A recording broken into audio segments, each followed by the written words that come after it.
17 जून 2024 के रोज न्यू जलपाईगुड़ी के करीब सियालदह जा रही कंचनजंगा एक्सप्रेस को पीछे से एक मालगाड़ी ने टक्कर मार दी। उसके कुछ कोचेस डिरेल हो गए और अब तक की जो जानकारी प्राप्त हुई है उसके मुताबिक कंचनजंगा एक्सप्रेस को जिस मालगाड़ी ने टक्कर मारी है उसके लोको पायलट समेत 9 लोगों की इस हादसे में मृत्यु हो चुकी है। 25 लोग घायल बताए जा रहे हैं। इस हादसे के क्या कारण हो सकते हैं? क्या कल्चर ऑफ सेफ्टी जो इंडियन रेलवेज़ का है, उसके बारे में बात करने की आवश्यकता है? कवच को लेकर के खूब सारे सवाल विपक्ष की ओर से उठाए जा रहे हैं, उसकी क्या इसमें भूमिका हो सकती थी? ऐसे सारे विषयों पर बात करने के लिए हमारे साथ इस बातचीत में जुड़े हैं सुधांशु मणि। आप आईसीएफ के जनरल मैनेजर रहे हैं और आप ही उस टीम को लीड कर रहे थे जिसने ट्रेन 18 बनाई, जिससे अब वंदे भारत कहा जाता है। बहुत-बहुत स्वागत है सर ललन टॉप की इस बातचीत में। धन्यवाद, शुक्रिया। सर एक दुखद हादसा हुआ है। हमने बताया ही जो डेथ टोल अभी चल रहा है, रेस्क्यू अभी प्रोग्रेस में है, कुछ लोग अस्पताल में हैं। हम कामना करते हैं कि ये डेथ टोल आगे ना जाए और कम से कम नुकसान के साथ हम इस हादसे से बाहर आ जाएँ। सर अभी हम जानकारी देख रहे थे रेलवे बोर्ड की तरफ से कहा गया उनके चेयरमैन का मैं एक वीडियो देख रहा था। जस्ट अभी थोड़ी देर पहले एएनआई पे आया। उन्होंने कहा है कि प्राइमा फेसाइ ऐसा लगता है कि ह्यूमन एरर हो सकता है, कि डेंजर पे गाड़ी पास हुई है, यानी कि मालगाड़ी ने प्रारंभिक जाँच के मुताबिक ऐसा लगता है कि सिग्नल को तोड़ा है। अब इसके इस एग्ज़ैक्ट घटना में कौन-सी परिस्थितियाँ थी ये तो हमें नहीं पता है। लेकिन मैं एक जनरल आपके एक्सपीरियंस में, आप इतने साल ऑर्गनाइज़ेशन में रहे हैं, आपकी अभी भी लोगों से बात होती रही होगी। जो हमारा रनिंग क्रू है सर, हमारे लोको पायलट्स हैं, हमारे ट्रेन मैनेजर्स हैं, क्या वो किसी तरह के स्ट्रेस में हैं सर? इन जनरल आप बताइए कितना उनको काम करना पड़ रहा है और वो कितना जितना बड़ा काम उनको दिया गया है, उसके लिए क्या वो पर्याप्त रेस्ट ले पा रहे हैं? देखिए, ये एक बड़ा सवाल है। जॉब तो एज इट इज थोड़ा स्ट्रेसफुल है, तो ये डिनाई करना बेकार है कि स्ट्रेसफुल नहीं है। और लेटेस्ट डेटा तो मेरे पास नहीं है, लेकिन पहले के मुकाबले इतना मैं कह सकता हूं कि ड्राइवर्स के रेस्ट पे ज्यादा ध्यान दिया जाता है आजकल। हम लोग के टाइम में मुझे याद है कि 17-18 घंटे तक हुँ, स्पेशली फ्रेट ट्रेन के ड्राइवर ड्यूटी करते थे, जो कि गलत था। अभी भी कुछ केस होते होंगे जहां पे ट्रेन ऑपरेशंस की वजह से उनका ड्यूटी आवर्स जितना होना हुँ, चाहिए उससे बढ़ जाता है, ऐसा जरूर होता होगा। लेकिन मेरे ख्याल से ये मुद्दा वैसा लगता नहीं है। ये इसमें ह्यूमन एरर हुई है। हुँ, और ह्यूमन एरर क्या हुई है? ह्यूमन एरर ये नहीं हुई है कि सिग्नल डिसरिगार्ड किया। हुँ, ऑटोमेटिक सिग्नलिंग टेरिटरी में लाल सिग्नल भी आप क्रॉस कर सकते हैं। पहले आपको रुकना होगा, एक हुँ, मिनट दिन में, 2 मिनट रात में, फिर आप रेस्ट्रिक्टेड स्पीड पे आगे बढ़ सकते हैं। हुँ, अब ये फीलिंग अगर ड्राइवर्स को आ जाए कि ये तो ऑटोमेटिक सिग्नलिंग है, सिग्नल लाल लाल भी है, इस पे तो हम जा सकते हैं, तो हम रोके क्यों, चलो हम हुँ, चलते हैं। और स्पीड भी ज्यादा। ये नहीं कि आप अब रेस्ट्रिक्टेड स्पीड पे जा रहे हैं। ये जैसा एक्सीडेंट हुआ, ये लगता है ये कुछ ट्रेन मेरे ख्याल से कम 40-45 किलोमीटर की स्पीड पे रही होगी, हो सकता है ज्यादा भी रही। हाँ, ग डब्बे टेलीस्कोप किए हैं, कुछ ऊपर भी जी, चढ़े हैं। जी, बिल्कुल सही कह रहे हैं आप। तो वो देख के लगता है कि थोड़ी स्पीड ज्यादा ही रही है। तो ये ह्यूमन एरर तो है ही।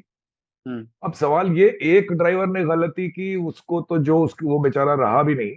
जी। लेकिन क्या रोज हो रहा है ऐसा? अक्सर हो रहा है? अक्सर सिग्नल खराब होने पे क्या इस तरह की अथॉरिटी दे दी जाती है ड्राइवर को कि भाई अगले 4-5 सिग्नल अगले स्टेशन तक ऑटोमेटिक सिग्नलिंग टेरिटरी में 1-1 किलोमीटर पे सिग्नल होते हैं, हुँ, ये सारे खराब पड़े हैं तो आप चिंता मत करो, आप चलते जाओ। इसकी जरूरत नहीं है। वो रूल्स ऑलरेडी प्रोवाइडेड हैं कि वो फुट पे रुकेगा 1 मिनट और रुक के फिर चलेगा रिस्ट्रिक्टेड हुँ, स्पीड पे। तो इस तरह की अथॉरिटी अब कहा जा रहा है दी है, मुझे मालूम नहीं है। देखिए, कावियाट ये रहेगा कि पूरी इंफॉर्मेशन मेरे पास नहीं है। ठीक बात। इन सब से क्या ऐसा एक सिस्टम बन गया कि ट्रेन भाई चलती रहे और आप इस तरह के रोज केस हो रहे हैं जिसको इग्नोर किया जा रहा है। तो ये देखना जरूरी होगा। जो ड्राइवर की गलती तो लगती ही है इसमें, मतलब अब इंक्वायरी में साफ हो जाएगा, लेकिन क्या सिस्टेमिक फेलियर भी हुआ है? यानी कि, और ये कोई ढूंढना मुश्किल काम नहीं है, सारे स्टेशन में डेटा लॉगर्स हैं। एक एक सिग्नल पे कब गाड़ी आई कब गई, ये सब रिकॉर्ड मिल जाएगा उसमें। कुछ ऐसा कोई खास ये नहीं है कि आपको खाते ढूंढने हैं, ये सब डिजिटली हुँ, अवेलेबल। हाँ, हाँ, तो वो भी देखना चाहिए कि क्या मैनेजमेंट का फेलियर इसमें हुआ है कि आप आंख मूंद रहे हैं इस तरह की घटनाओं पे। तो मैंने सर जी जी, हाँ बोले आप। मैंने मैंने ये सर सवाल इसीलिए पूछा क्योंकि अभी मैं देख रहा था इसी महीने अभी सरहिंद में वो डीएफसी पे हुआ। वहाँ पे भी यही सुनने को मिला था कि डेंजर पे गाड़ी ने पास किया और फिर बाद में आगे जाकर के भिड़ंत हो गई। तो मैं ये जानना चाह रहा हूँ कि और रेलवे में जो स्ट्रिक्टेस्ट पेनल्टीज़ हैं बर्खास्त भी होते हैं लोग जब डेंजर पे गाड़ी आगे जाती है, यानी जी, लाल सिग्नल क्रॉस करना एक सिन है रेलवे में। फिर बिल्कुल भी सही। हम देख रहे हैं कि ये मतलब ऐसा नहीं है कि एक बहुत रेयर इंसिडेंस है। अगर आप जो ज़िले वाला पन्ना होता है अखबारों का, आप वो उठाएँगे तो आपको ऑल इंडिया में ऐसे केसेज़ मिलेंगे और इफ़रात में मिलेंगे। तो उसके आपको क्या कारण लगते हैं? जी, बहुत अच्छा आपने सवाल किया। ये ऐसा नहीं कि ड्राइवर्स की ट्रेनिंग नहीं होती, उनकी अच्छी इंटेंस ट्रेनिंग होती है, पर देखिए एक ह्यूमन एरर आप एलिमिनेट नहीं कर सकते। ड्राइविंग अंडर इन्फ्लुएंस, लोगों को पता है कि शराब पी के गाड़ी नहीं चलानी चाहिए, एक्सीडेंट हो सकता है, फिर भी करते हैं लोग इस तरह के हर। तो आपको ह्यूमन एरर की पॉसिबिलिटी हमेशा रहेगी, तो आपको टेक्नोलॉजी के थ्रू उसको देखना है कि कैसे ये ऑब्विएट किया जा सके, इस तरह से अवॉइड किया जा सके एक्सीडेंट। अब वो टेक्नोलॉजी अब आपके पास है, वो टेक्नोलॉजी है कवच। इस केस में देखिए, पहले बालासोर के केस में था कि कवच होता भी तो एक्सीडेंट हुँ, प्रिवेंट नहीं होता, हुँ। इम्पैक्ट थोड़ा कम हो जाता लेकिन प्रिवेंट नहीं होता। ये एक ऐसा केस है कि अगर कवच का प्रोविजन होता तो बच तो सकती थी एक्सीडेंट जान। नहीं, नहीं होता एक्सीडेंट, हुँ, 100% बच जाती। न उसमें इफ एंड बट नहीं है। क्योंकि क्या होता कि मालगाड़ी जब लाल सिग्नल को पे नहीं रुकती तो हुँ, कवच उसको रोक देता। ड्राइवर नहीं भी रोक रहा है तो कवच रोक देता, फिर आगे बढ़ने को परमिट करता, लेकिन रिस्ट्रिक्टेड स्पीड से जहां आप आगे बढ़े तो वो फिर स्पीड घटा देता। तो 15 किलोमीटर पे ड्राइवर अगर आता होता पिछला और ट्रेन को देख लेता तो वो टाइम से रोक लेता। इसलिए यहाँ इंपॉर्टेंस कवच की आपके सामने आई है। अच्छा, लोग अभी और भी स्टेटमेंट सुने, मैंने नाम नहीं लेना चाहूंगा, इसको एंटी कोलिजन डिवाइस से कंफ्यूज कर रहे हैं। ये एंटी कोलिजन डिवाइस का बहुत बड़ा रूप है, ये सिग्नलिंग जी। सिस्टम है कवच। ये एंटी कोलिजन डिवाइस सिर्फ वो इसका एक छोटा सा फीचर है। तो ये एक सिग्नलिंग सिस्टम है, और ये अब देखिए आप 4-5 साल से हम लोग सुन रहे हैं कि 1400 किलोमीटर में साउथ सेंट्रल रेलवे में लग गया, बड़ा वो अच्छा है पायलट से तमाम। आगे बढ़ा है वो प्रोजेक्ट। उसके आगे बढ़ क्यों नहीं रहा है? मैं भी यही जानना चाहता हूँ कि जब आपको पैसे की कमी है नहीं, एक फॉर्चुनेट सिचुएशन देखिए। पहले हम लोग के टाइम में रेलवे को फंड्स का हमेशा प्रॉब्लम रहता था, क्योंकि फंड्स खुद जनरेट करती थी रेलवे। आज सरकार आपको इफरात पैसा दे रही है, 2.6 लाख करोड़ कैपेक्स बजट है रेलवे का। तो फंड्स का कोई प्रॉब्लम नहीं है, number one. Number two, industry भी पहले से बहुत ज्यादा डेवलप हो गई है। आप अभी कहीं मैंने स्टेटमेंट सुना कि इंडस्ट्री में कैपेसिटी नहीं है, तो ये भी वाहियात बात है। इंडस्ट्री में कैपेसिटी डेवलप कराना आपका काम। इंडस्ट्री को आप एश्योरेंस दोगे कि भाई तुम्हें ऑर्डर मिलते जाएंगे, तो वो क्यों नहीं आएगा? वो तो उसको तो प्रॉफिट हो रहा है। तो ये बहानेबाजी की बात है। हर चीज अवेलेबल है, केवल फोकस इस पे चाहिए, कमिटमेंट चाहिए, जो क्यों नहीं है। ट्रैक अपग्रेडेशन, कवच, इन चीजों की कोई विजिबिलिटी नहीं है, कोई ऑप्टिक्स नहीं है। ये एक्सीडेंट हो गया तो आप मुझसे बात कर रहे हैं, वरना जब कवच कंप्लीट हो जाएगा या ट्रैक इंप्रूव हो जाएगा तो कोई फोटो खींचने नहीं जाएगा वहां पे। वंदे भारत जो कि मेरा ही क्रिएशन है, वंदे भारत एक चलती है तो वहां 1000 लोग इकट्ठे हो जाते हैं देखने। क्या ये कवच रियलिटी के है। रोल आउट में ये प्रॉब्लम आ रही है कि सर कि उसको हरी झंडी नहीं दिखाई जा सकती है? नहीं, ये मैंने बताया, फंड्स की कमी नहीं है, हुँ, सैंक्शंस भी हैं मेरे ख्याल से। आज की डेट में इंडिया में इंडस्ट्री इस लेवल पे है हुँ। कि अगर आप उसको ठीक से यूज करें, ठीक से डायरेक्ट करें, तो 3 से 4000 किलोमीटर कवच कवरेज हर साल हो सकती है। हुँ। और अगर सुपर एफिशिएंटली करें तो 5000 तक जा सकती है। या तो जो कंपनी अभी दे रही है उनकी कैपेसिटी बढ़ाने को आप उसको एश्योरेंस दीजिए, वो कैपेसिटी बढ़ाएगा, या आप और कंपनीज डेवलप करिए। इसमें कोई रोक तो नहीं है कि 3 या 4 कंपनी देंगी, वो आपको तय करना है। लेकिन इसको वॉर फूटिंग पे लगाना है, ये तो आपको मन बनाना पड़ेगा ना। इसमें आपको ऑप्टिक्स, और इसमें आपको विजिबिलिटी, और इसमें आपको वाहवाही और सेल्फी और ये सब तो नहीं मिलेगा। लेकिन इसका लॉन्ग टर्म फायदा बहुत होगा, वो करने की जरूरत है। और ये एक्सीडेंट एक तरह से एक आखिरी चेतावनी की तरह हो जाए कि अब इस पे काम करना है। मैं तो यही मानता हूँ। और इसमें अब एक्सक्यूज की अब गुंजाइश रही नहीं, अब इस पे काम करना चाहिए इनको। सवाल ये नहीं है कि साल में कितने लोग मर रहे हैं एक्सीडेंट में, वो नंबर कम हो गया है। लास्ट ईयर बालासोर छोड़ दीजिए, तो पहले के मुकाबले रेल हादसे में लोग कम मरते हैं, ये तो आपको मानना पड़ेगा। लेकिन हमें तो जीरो एक्सीडेंट की तरफ जाने की सोचना पड़ेगा, उसके लिए टूल्स अवेलेबल। एक मिनट और लूंगा मैं आपका। ये कवच की बात हुई, और देखिए आज की डेट में एक बहुत पावरफुल टूल है, आप लोग भी यूज करते होंगे, आर्टिफिशियल इंटेलिजेंस। आज की डेट में रेलवे के हर स्टेशन पे डेटा लॉगर है, और हर ट्रेन के मूवमेंट का, हर सिग्नल के ऑन ऑफ होने का डेटा आपके पास डिजिटली अवेलेबल। इसी तरह हर ट्रेन में एक कंप्यूटर है, हर ट्रेन में, हर लोकोमोटिव में, ट्रेन सेट में, लोकोमोटिव में। वो उसके पास ट्रेन की रनिंग का पूरा डेटा है। ये सारा डेटा कोलेट करके आप आर्टिफिशियल इंटेलिजेंस यूज करिए और अलर्ट जनरेट करिए, मीनिंगफुल अलर्ट। ये नहीं कि वो 1,000 अलर्ट दे दे रोज, 10 ऐसे अलर्ट दे जहां पे एक्सीडेंट बस बच गया वरना होना ही था, ये बता देगा वो। ये आप उस 10 के ऊपर रोज का रोज अगर आप उसके ऊपर एक्शन लेंगे, हुँ, सेंसिटाइज करेंगे, इन जनरल नहीं, उन केसेस के ऊपर, तो सेफ्टी का एक कल्चर ऐसा बिल्डअप होगा कि आप जीरो एक्सीडेंट की तरफ जाएंगे। तो ये हुँ। आर्टिफिशियल इंटेलिजेंस का क्या इस्तेमाल रेलवे कर रही है, मुझे तो नहीं लगता कि कभी कुछ हो रहा है। अगर कुछ हो रहा हो तो मुझे ज्ञान नहीं है, लेकिन बालासोर के बाद से ही ये बात उठ रही है, और इसका बहुत इफेक्टिव यूसेज शुरू होना चाहिए। टिकटिंग को लेके तो ज़रूर उन्होंने कहा है वो एआई को यूज़ करेंगे, लेकिन ये मुझे एसएनटी वाले काम में मतलब मुझे पर्सनली मुझे भी नहीं आइडिया है सर। जी, अ, तो टिकटिंग में करें, बहुत अच्छी बात है। लेकिन हुँ, एसएनटी का डेटा और लोको का डेटा, ये पहले तो अभी ये कोकून है, अलग है, दोनों आपस में मिलते नहीं है। हुँ, इनको पहले मिलाइए, और उस डेटा को आर्टिफिशियल इंटेलिजेंस आपको ऐसे अच्छे इंस्टेंसेस ऑफ अलर्ट बताएगा जो जीएम के लेवल तक जाना चाहिए, हर जोन में दो हुँ, तीन केस रोज। कमाल हो जाएगा। उसके बाद आप देखेंगे कि ऐसे केसेस बहुत कम हो जाएंगे। अब इसी केस में देखिए, मैं कह नहीं सकता, हो सकता है जैसा मैंने पहले कहा कि ऐसे एक्सीडेंट सिचुएशन हर हफ्ते एक बार आ रही हो, हुँ। लेकिन वो इग्नोर होता रहा। एआई आपको नहीं करने दे, आपको आपके आंख के सामने लाके रख देगा कि भाई देखिए ये आज हुआ। तो ये करना जरूरी लगता है, ये दो चीजें, और भी छोटे छोटे और बहुत सी चीजें हैं, लेकिन ये मेन मुद्दा जो इस एक्सीडेंट से निकल के आया वो मेरे लिए तो ये दो सर मैं ना एक चीज़ रेलवे में कल्चर ऑफ सेफ्टी को लेकर के पूछना चाहता हूँ। आपके पास आपके आपके पूरे करियर का निचोड़ है कि रेलवे में किस तरह का निज़ाम है और किस तरह के कर्मचारी हैं और उसका सेफ्टी उसकी कितनी बड़ी प्राथमिकता है। मत उसमें मैं उस चीज़ को फैक्टर इन कर दे रहा हूँ कि भई आपको नौकरी करनी है, फैमिली है, अलग-अलग स्ट्रेस लेवल्स होते हैं। सेफ्टी को लेके कितना आग्रह है। है और उसकी क्या प्रैक्टिकल प्रॉब्लम्स हैं? मैं ये जानना चाहता हूँ, क्या जैसे जी जो चीज़ मैंने लोको पायलट्स को लेके पूछी थी कि क्या वो ज़्यादा स्ट्रेस में है, यही चीज़ मैं एसएनटी और बाकी जो डिपार्टमेंट्स हैं, जिनका काम है पूरे सिस्टम को हेल्दी रखना जी कि वो प्रेडिक्टेबल तरीके से बिहेव करे, उस स्थिति में उसको रखना। वो सारा काम हो पा रहा है कि नहीं? प्रैक्टिकल जो आपको फीडबैक मिलता है फील्ड से, उसके जी, बारे में नहीं बताइए? नहीं, प्रैक्टिकल फीडबैक मिलने का सवाल नहीं, तो अपनी आंखों देखी बात है मेरी। आपकी बात एकदम सही है कि यहाँ दो एस्पेक्ट है। एक ट्रेनों का आवागमन, एक ऑपरेशन मूवमेंट, ज्यादा से ज्यादा ट्रेन चले, दूसरा सेफली चले।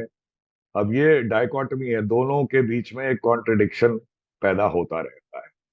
अगर कहीं रिस्ट्रिक्शन लगा है और ये अब गाड़ी आपको 30 किलोमीटर पे चलानी है, तो आम तौर पे एक टेंडेंसी होगी कि भाई 50-60 पे जा रहा है, आंख मूंद लो। बिकॉज उससे अगर 30 पे जाएगा कम ट्रेनें जाएंगी। इसी तरह सिग्नलिंग का काम करना है, मेंटेनेंस करना है, ब्लॉक लेगा तो हो सकता है 1 घंटे तक ट्रेनें आने जानी बंद हो जाए। हुँ, इरेगुलर ढंग से वही काम करेगा, अनसेफ ढंग से, तो 5 मिनट में भी ट्रेन में डिले नहीं होगा। तो एक हमेशा प्रेशर, और आजकल ट्रेन बढ़ गई है, इसमें तो कोई शक नहीं है, तो एक हुँ, प्रेशर हमेशा रहता है कि अनसेफ वर्किंग करके किसी तरह ट्रेन चलती रहे। ऐसा कहीं मैंडेटेड नहीं है, ये एक कल्चर कहिए आप, उल्टा कल्चर जो नहीं होना चाहिए वैसा है, इसको डिनाई नहीं किया जा सकता। और मैं यही कह रहा हूँ कि ये कल्चर चेंज करना आसान नहीं है, देखिए इसमें वक्त लगेगा। ये इसके बारे हर एक्सीडेंट पे ये बात होती है, सेंसिटाइज करिए, सेफ वर्किंग करिए, तो सारी नौकरी अपने इसी में देखिए, हम लोग इसी बातचीत में, वो इतना आसान नहीं है। इसीलिए अब आपके पास है ये आर्टिफिशियल इंटेलिजेंस जैसे टूल, उनको यूज करिए, और इसको ऐसा करिए कि वो नहीं भी अगर उतना हो पा रहा है तो इन टूल्स के भरोसे हो जाए। तो आपका सवाल एकदम सही था, ये एक कॉन्फ्लिक्ट दोनों में है, और हर आदमी की अपनी एक उसमें जजमेंट होती है। सबका ये रहता है कि भाई ट्रेनें ज्यादा चले, एफिशिएंटली हम ज्यादा ट्रेनें चला सके, तो सेफ्टी कहीं ना कहीं थोड़ी बैक सीट लेने लगती है। होना नहीं चाहिए, लेकिन ऐसा है। क्योंकि मैंने ये देखा कि डिरेलमेंट्स के केसेस हुए, चाहे वो कोलिजन के केसेस हुए, प्रेस में ज्यादा अटेंशन उन केसेस को जाता है जहां पैसेंजर ट्रेन से इन्वॉल्व होती बिल्कुल है, बिल्कुल। मालगाड़ियां तो बहुत डिरेल हो रही हैं। जी बिल्कुल। तो जी जी, आप ठीक कह रहे हैं। तो वो जब तक कोई आहत नहीं होता है, तब तक वो उसकी खबर भी नहीं कोई क्या बनती है। ओनरशिप में प्रॉब्लम आती है सर? मतलब जैसे हमने पिछले साल जून के ही महीने में 2 तारीख थी, बालासोर में बालासोर जी। कोरोमंडल वाला हादसा हुआ। उसमें जो प्रिलिमिनरी इंक्वायरी हुई थी सीआरएस की, उसमें ये आया कि ये सिग्नल फेलियर था, मतलब जी एसएनटी डिपार्टमेंट की तरफ से चूक हुई थी। एक 2018 में मेंटेनेंस में उनसे गलती हुई, 2023 में मेंटेनेंस में जी। गलती हुई, इसलिए उस सिस्टम ने प्रेडिक्टिवली बिहेव नहीं किया, वो गाड़ी डिरेल हो गई और दूसरी गाड़ी से जाके भिड़ गई। लेकिन जब उसका हम देखते हैं रिएक्शन रेलवे की तरफ से आता है, तो फिर वो एक क्रिमिनल कंप्लेंट लॉन्च कराते हैं। सीबीआई का केस उसमें अभी चल रहा है, 3 लोग उसमें अक्यूज़ भी बनाए गए हैं। तो क्या इस वजह से भी मतलब ये संस्कार नहीं डेवलप हो पाता है कि गलती है, उसे सुधारने की, क्योंकि एक्सेप्ट ही नहीं किया जाता है? भाई, टेंडेंसी शुरू में तो ये जरूर थी कि एक्सेप्ट नहीं किया जाए और अननेसेसरली सेबोटाज एंगल लाया गया था। ये तो आपके सामने हुआ था, जबकि पता था। ये मैं नहीं मानता कि लोगों को नहीं पता था कि क्या था, सब पता था। इरेगुलर वर्किंग पहले 2018 में हुई, वो शायद बाद में पता चला हो, लेकिन जो उस दिन जो काम हो रहा था वो इरेगुलर ढंग से हो रहा था। बिना ब्लॉक और लिए उस वो उन्होंने गेट सुधारा है शायद। और जी, और स्टेशन मास्टर की भी उसमें गलती थी। हुँ, कुछ चीजें नहीं फॉलो हुई, तो वो पता था, लेकिन फिर भी सेबोटाज एंगल क्यों सामने आया? तो हुँ। ये ये तो खैर अब आप उस पर बात करें अलग से, लेकिन ये जो आपका सवाल है, उसको ये बताऊं कि मैं लोअर लेवल पे तो ये गलतियां होंगी, प्रेशर काम का है, इसलिए आप पहले ही से स्ट्रेस की बात कर रहे थे। अगर आप भाई स्ट्रेस करेंगे तो इस तरह की गलती उनकी टेंडेंसी पैदा होगी, और ये रहेगा, ये इतनी जल्दी नहीं जाएगा। मैं बार बार यही कह रहा हूँ। अब इस केस में देखिए, बालासोर में मैंने नहीं देखा, एक दो ट्रांसफर जरूर हुए, लेकिन क्या वैसे केसेस और हुए हैं कि नहीं हुए हैं, इस पे बहुत ज्यादा डिटेल में कोई इंक्वायरी आसपास to determine the culpability of the management, वो बहुत नहीं देखा मैं। चलिए, वो पुरानी बात हो गई। अब ये केस, अगर ये आप देखते हैं, आप डेटा आपके पास अवेलेबल है, आप एक 6 महीने का डेटा देखिए। अगर आप देखते हैं कि इस तरह के केस कि ऑटोमेटिक सिग्नलिंग के फेलियर में कोई ट्रेन जो गिवन स्टिपुलेशंस है उनको फॉलो नहीं कर रही है, बहुत आसानी से आप डिटरमिन कर सकते हैं। तो आप उस पे क्या कर रहे हैं? एक्सीडेंट तो नहीं हुआ, लेकिन उसके उसका प्रॉपर पोस्टमार्टम और proper alert and proper then follow up action अगर नहीं हुआ, तो इसमें किसी ड्राइवर और किसी सिग्नल मेंटेनर या किसी स्टेशन मास्टर की गलती नहीं मानूंगा मैं। इसमें गलती है मैनेजमेंट की। वो जब तक आप नहीं करेंगे, तो फिर सेंसिटाइज आप स्टाफ को करते रहिए, काम नहीं बनेगा। तो मैनेजमेंट पे जिम्मेदारी नहीं जाए, इसका एक कोशिश हमेशा रहती है। तो मैनेजमेंट से मेरा मतलब जनरल मैनेजर, डीआरएम, ये इन सब ओहदे पे जो लोग बैठे हैं, हुँ। उनका, उनके ऊपर उन मतलब आपने उस बारे में ठीक से छानबीन की कि नहीं, ये बड़ा इंपॉर्टेंट मुद्दा रहे। एक चीज़ हमने देखी सर, ये जो गाड़ी आज भिड़ी है, मतलब जिसको पीछे से टक्कर मारी गई है, उसके अंदर आईसीएफ कोचेज़ थे, जो जी अब नहीं है प्रोडक्शन में, लेकिन कुछ हमारे चल रहे हैं अभी भी। ये भी एक्सप्रेस गाड़ी थी, लेकिन इसमें एलएचबी अगर कोचेज़ होते तो क्या नुकसान कम हो सकता था, क्या जानें बच सकती थी? जी। मैं इसलिए नहीं पूछ रहा हूँ क्योंकि नहीं नहीं, आपका 2018 में सवाल, बताया कि बाद में चेंज की बात हुई, नहीं नहीं, लेकिन आपका अभी सारी सवाल, गाड़ियाँ नहीं नहीं हैं। नहीं नहीं नहीं, देखिए आपका सवाल एकदम सही है। 2017 से आईसीएफ कोच बननी बंद हो गई। हुँ, आईसीएफ कोच की लाइफ 24 से 30 साल, 24 भी मान लीजिए। तो आप सोचिए कि 17 में 24 जोड़िए, 2041 हुआ, तब तक ये आपके पास रहेंगी। आप और जल्दी रिटायर कर देंगे तो भी 2035 तक रहेंगी। इतने कॉस्टली एसेट आप उठा के फेंक तो नहीं देंगे। तो दो चीजें हैं, इसमें कोई शक नहीं है कि अगर एलएचबी कोच होती तो शायद इतना क्लाइंब नहीं करती। ये तो देखिए, एक चीज याद रखिए, ये एक्सीडेंट में एक बहुत फॉर्चुनेट चीज हुई है। 9-10 लोग मरे जरूर हैं, लेकिन लेकिन 2 पीछे पार्सल कोचेज़ थे छह पीछे ना। पार्सल के, अगर उनमें जनरल कोच होती तो आप सोच सकते हैं, जो कोच ऊपर चढ़ गई थी लोगों पे, उसमें तो कोई बचता नहीं। और जनरल कोच में कितने लोग चले जाते हैं आजकल, आजकल बहुत ज्यादा हो गया है। तो ये तो एक तरह से अब आप किस्मत कहिए कि 10 लोग मर रहे हैं, वरना इसमें 100 से ऊपर लोग मरते हैं। तो एक तो ये बात हो गई। आपका सवाल शायद ये था कि एलएचबी, तो अगर एलएचबी कोच होती तो इतना इम्पैक्ट का इतना असर नहीं होता, होता जरूर। बालासोर में भी एलएचबी कोच ही थी, वहां पे जो इतने लोग मरे तो वो, लेकिन इससे कम होता इम्पैक्ट। शायद कैजुअलिटी भी कम हो जाती काफी, क्योंकि पीछे तो 2 पार्सल कोच ही थी। और लेकिन आप इन you can not wash away, wish away these assets, they are with you. आज आप 2024 में हैं, अभी भी आपके पास 30,000 के करीब कोचेज हैं, ये 30,000। एलएचबी भी शायद अभी 30,000 नहीं होंगी, 25 से 30 के बीच में होंगी जहां तक मेरा ख्याल है। तो ये तो आपके पास रहेंगी। इनको धीरे धीरे आप स्लोअर सर्विसेज में रेलीगेट कर दीजिए और हो भी जाएगा। इसमें क्यों आईसीएफ कोच अभी बची हैं, ये भी एक सोचने वाली बात होगी। बहुत जल्दी आप देखेंगे कि फास्टर ट्रेन से आईसीएफ कोचेस कम हो जा रही हैं। हम्म। तो इसका कोई इजी सॉल्यूशन आपके सामने नहीं है। ये आपके पास रहेंगी अभी, और इतने एक्सपेंसिव एसेट आप ऐसे रिटायर नहीं कर सकते। तो ये है। मुझे सर एक चीज, ये हमारे दर्शकों के लिए, क्योंकि वो जी उस तरह से उस मिसाल से शायद ज्यादा बेहतर समझेंगे। मैं जानना चाहता हूँ कि वंदे भारत जब फैक्ट्री से निकलती, आईसीएफ से निकलती, तब उसमें कवच होता है, लेकिन हमारे यहाँ ट्रैक पे तो लगा नहीं है। लगा नहीं। तो क्या वंदे भारत पे अभी इस तरह का रिस्क बना हुआ है, जैसी घटना आज हुई है जी इस गाड़ी बिल्कुल। के साथ में, क्या वंदे भारत के साथ भी हो सकती है?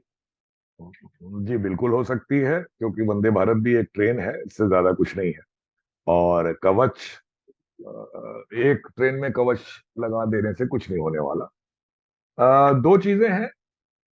एक तो उसमें एलएचबी से भी थोड़ा बेटर है एंटी क्लाइंबिंग, तो हुँ। शायद इम्पैक्ट उसको विथस्टैंड करने की उसकी कैपेबिलिटी इनसे बेटर है, तो वही फिर कैजुअलिटी कम हो सकती है, एक फायदा है।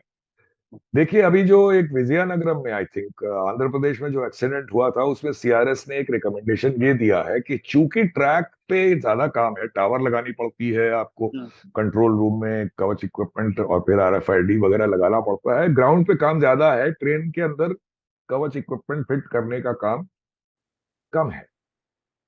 तो उन्होंने ये कहा है कि 2 चीज बड़ी इंपॉर्टेंट कही है और रेलिवेंट है। उन्होंने कहा है कि जितना ऑटोमेटिक सिग्नलिंग टेरिटरी है वहां कवच आप पहले लगाइए।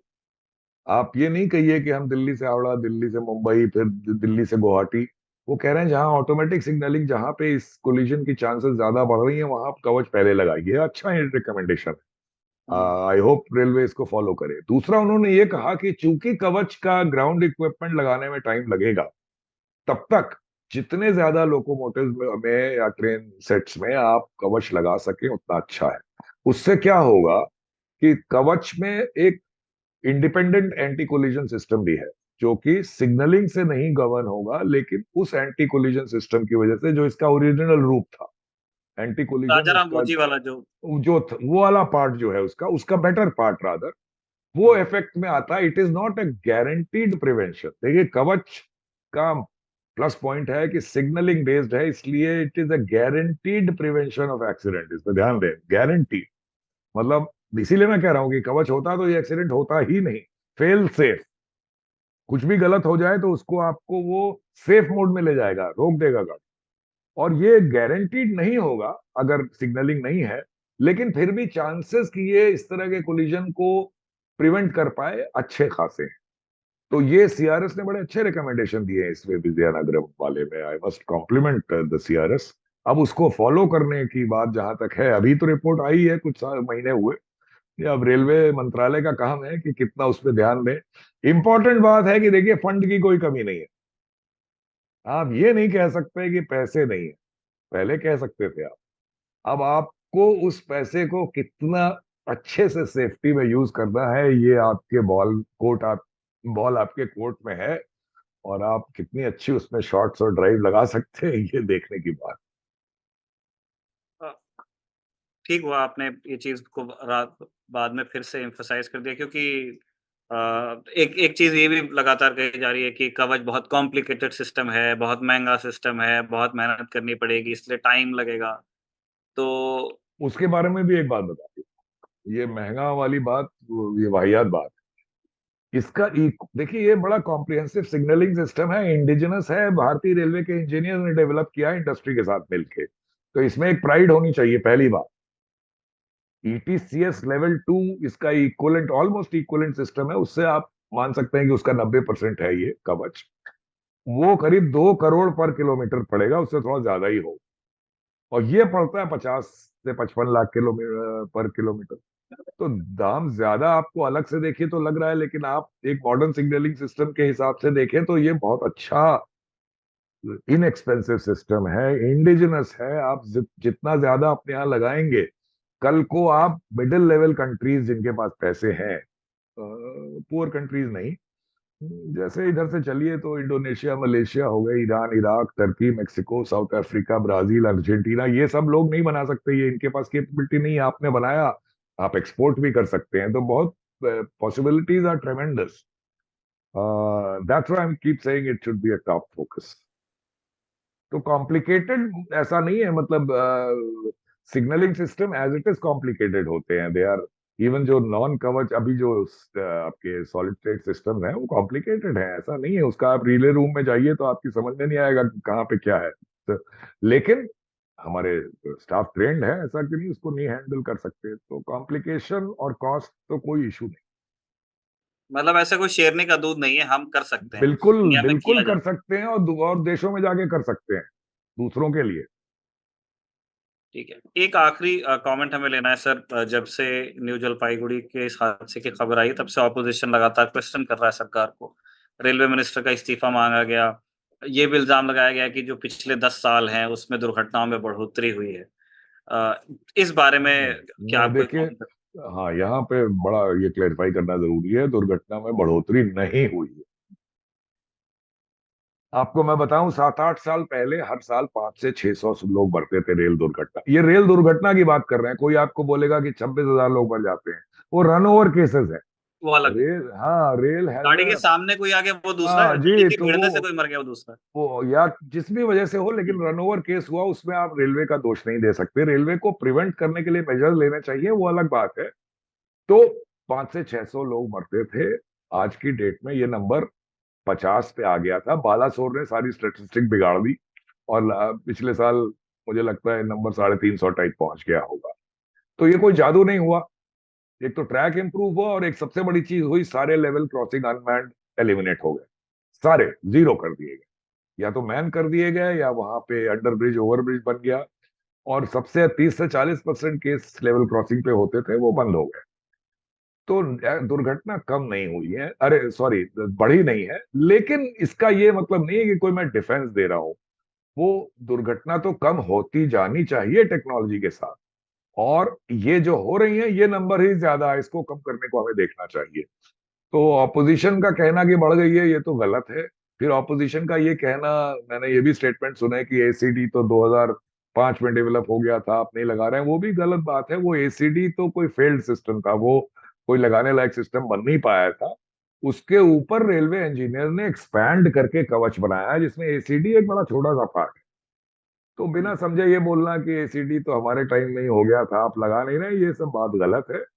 और फिर मैं कह रहा हूँ ना, मैं डिफेंड नहीं कर रहा हूँ, लेकिन सच्चाई ये है। अब आपको मैंने बताई कई बार कि इस कवच पे फोकस चाहिए, और जितने एक्सीडेंट हो रहे हैं और जितनी कैजुअलिटी हो रही है वो भी ज्यादा है, उसको कम करना चाहिए, और कम हो सकता ठीक है, वो एसीडी वाली शायद बात वहाँ से आ रही होगी कि राजाराम बोजी वाला एक्सपेरिमेंट शायद 2001 दो 2002 की है। बात जी है वो। जी जी। और तो जी, वो 2001 से 2011-12 तक चला, हुँ, और वो मैं सक्सेसफुल भी नहीं मानता उसको, लेकिन उसका वो एक बीज था, उसी हुँ, बीज से कवच पैदा हुआ। तो उसको रन डाउन नहीं करूंगा मैं, लेकिन उसमें बड़े कॉम्प्लिकेशन थे, उसमें एक ही कंपनी इन्वॉल्व थी, और बहुत से कमर्शियल इश्यूज थे। तो उसके ऊपर आरडीएसओ ने, रेलवे के आरडीएसओ ने हुँ। उसके आगे बढ़ के कवच डेवलप किया, और कहा कि भाई जब हम इतना डेवलपमेंट कर ही रहे हैं तो इसको सिग्नलिंग सिस्टम बनाए। इसको बार बार मैं सिग्नलिंग सिस्टम क्यों कह रहा हूँ, कवच जहां पे आ जाएगा तो वहां जो ये सिग्नल पोस्ट लगे देखते हैं आप, उसकी जरूरत नहीं है, सिग्नल ड्राइवर के स्क्रीन पे, केबिन में अंदर दिखेगा। केबिन में आएगा। तो ये एक बड़ा काम हुआ। और लेकिन फिर आप, वही बात आ गई कि मैं उस 2001 और 10 वाले में नहीं जाऊंगा, लेकिन आपने जब हुँ, 1400 किलोमीटर का आप ढपली बजा रहे हैं पिछले 5 साल से, तो उसके आगे क्यों नहीं बढ़ पा रहे हैं आप? इतना बड़ा क्या काम है? पैसे की कमी है नहीं, मुद्दा ये है। सर आखिरी छोटा सवाल एक बच गया जी, था, जी, मुझे अभी जी, हमारी जी, टीम ने भेजा है। व जी, ये खूब जो रोज़गार के लिए युवा तैयारी करते हैं, वो लोग भी बार-बार इस चीज़ को रेज़ करते हैं कि रेलवे में वैकेंसी नहीं आती है। जी। तो अब वैकेंसी नहीं आ रही है, तो फिर वो लोको पायलट्स की भी नहीं आ रही है, वो गार्ड की भी नहीं आ रही है, वो एसएनटी वालों की भी नहीं आ रही है, या आ रही है तो वो एक बहुत ट्रंकेटेड नंबर्स में आ रही है। क्या इस वजह से मत स्टाफिंग में कोई प्रॉब्लम आती है? क्या उस वजह से बाकी लोगों को ज़्यादा काम करना पड़ता है? हाँ, देखिए ये समझने वाली बात है। कुछ कैटेगरीज़ रेलवेज़ की हैं जो जिसमें ओवर स्टाफिंग या अंडर स्टाफिंग का सवाल ही नहीं है, वो जितनी है उतनी होनी चाहिए। Train driver, assistant driver, guard, station master, pointsman, signal maintainer, ये ऐसे हैं कि ये सेफ्टी इनके क्रिटिकल। प्लस इनके पास ये कोई स्कोप नहीं है कि आज मैं 5 घंटे काम करूंगा, आज मैं 4 करूंगा। उनको तो पूरे टाइम काम करना है, वरना ट्रेन रुक जाएंगे। आप समझ रहे हैं ना, उनका वो ये उनके पास ये स्कोप नहीं है कि मैं 5 ही करूं। इसके अलावा जितने रेलवे के स्टाफ हैं और अफसर सब मिला के सबके ऊपर ऐसा कोई बंधन नहीं है कि आज आप आधा काम करो तो रेलवे रुक जाएगी। तो जो सेफ्टी कैटेगरीज हैं, जो अभी मैंने पहले की सेफ्टी कैटेगरी और भी हैं, लेकिन ये जो मैंने गिनाई, इसमें एक भी वैकेंसी नहीं होनी चाहिए, ये तो मैं मानता हूँ। अगर है, मुझे डेटा नहीं पता, तो गलत है। इसको तो अगर आप इसमें वैकेंसी रखेंगे तो वही मुद्दा पैदा होगा जो आप कह रहे थे, आप ड्राइवर से एक्स्ट्रा ड्यूटी कराएंगे, वो स्ट्रेस में आए। तो ये 100% इसमें कोई वैकेंसी नहीं होनी चाहिए। इसके अलावा जितनी भी और कैटेगरीज हैं, मैं कहूंगा कि भाई, मेरा व्यू है, मुझे गाली भी पड़ सकती है इसके लिए, कि रेलवे एक सरकारी महकमे की तरह ओवर स्टाफ तो है ही। हुँ, और उनकी जो वैकेंसी है, उनकी वजह से कोई सेफ्टी पे असर आ रहा हो या और चीजों पे, मैं नहीं मानता उसको। हुँ, और मैं तो ये बिलीव करता हूँ कि कोई भी काम में जितने कम लोग हों उतना अच्छा हो। हुँ, तो ये दो मुद्दे हैं। इन वैकेंसीज के अलावा जो और जितनी वैकेंसीज हैं, वो इतनी हुँ, मायने नहीं रखती। वो अगर रेलवे कम करने की सोच रही है तो कोई बुराई नहीं है। देखिए, आईसीएफ में मैंने ज्वाइन किया था तो 12,000 लोग थे, हुँ, और मैंने जब छोड़ा तो 10,400। मैंने कहा था मैं भर्ती करूंगा ही नहीं, क्योंकि जो अब 1 मिनट और लूंगा। देखिए, 20 से 25% लोग होते हैं कहीं भी, किसी ऑर्गेनाइजेशन में, लल्लन टॉप में भी शायद यही हुआ। वो इतने सेल्फ मोटिवेटेड होते हैं कि उनको आप मोटिवेट करने जाओगे तो ऑर्गेनाइजेशन का नुकसान कर दोगे। वो सेल्फ मोटिवेटेड है, उनको गाइडेंस भी नहीं चाहिए। अगर गाइडेंस चाहिए तो वो आपसे मांगेगा तब दे दो, आप पीठ पे मत उसके एक पीठ ठोक दो, इतना काफी है। अब बाकी 70% जो होते हैं, वो 4 घंटे 5 घंटे काम करते हैं 8 घंटे की जगह। और 1-2% 3% ऐसे होते हैं जो काम करते ही नहीं है। तो हम लोग वो 20-25% जो सेल्फ मोटिवेटेड है उसके पीछे पड़ते हैं, बाकी कुछ छोड़ देते हैं। तो मैंने तो यही वहां मुद्दा, मतलब एक प्रिंसिपल बनाया था कि भाई, ये स्टाफ मैं और लूंगा नहीं, क्योंकि ये 4 से 5 घंटे से ज्यादा काम करने वाला नहीं है और मैं सिर्फ स्टाफ की बात नहीं कर रहा हूँ, ये राइट अप टू टॉप अफसरों तक। और इसको कम करना में कोई बुराई नहीं है। तो वहाँ हुँ। आईसीएफ में एक भी पोस्ट ऐसी नहीं थी कि वो अगर 4 घंटे काम करे 8 के बजाय तो ट्रेन रुक जाएगी, सवाल ही नहीं उठता। वो तो सिर्फ मैन्युफैक्चरिंग का काम कर रहा है। तो मैं फिर से आपका, अगर ये 5-7 जो कैटेगरी है इसमें वैकेंसी है, तो एक भी नहीं होनी चाहिए, मैं तो ये कहूंगा। और बाकी में मुझे नहीं लगता उससे कोई फर्क पड़ता ठीक है, ऑन दैट नोट इस बातचीत को हम यहीं कंक्लूड कर रहे हैं। बहुत-बहुत शुक्रिया सर हमारा इस बातचीत में हमसे जुड़ने के लिए। हमारे दर्शकों ने सुना सुधांशु मणि को। आप आईसीएफ के जनरल मैनेजर रहे हैं और जैसे हमने पहले भी बताया ट्रेन 18 के लिए एक फादर फिगर की तरह। बहुत-बहुत शुक्रिया सर हमसे बातचीत करने है। के लिए। थैंक यू धन्यवाद, सो मच। शुक्रिया बुलाने के लिए मुझे।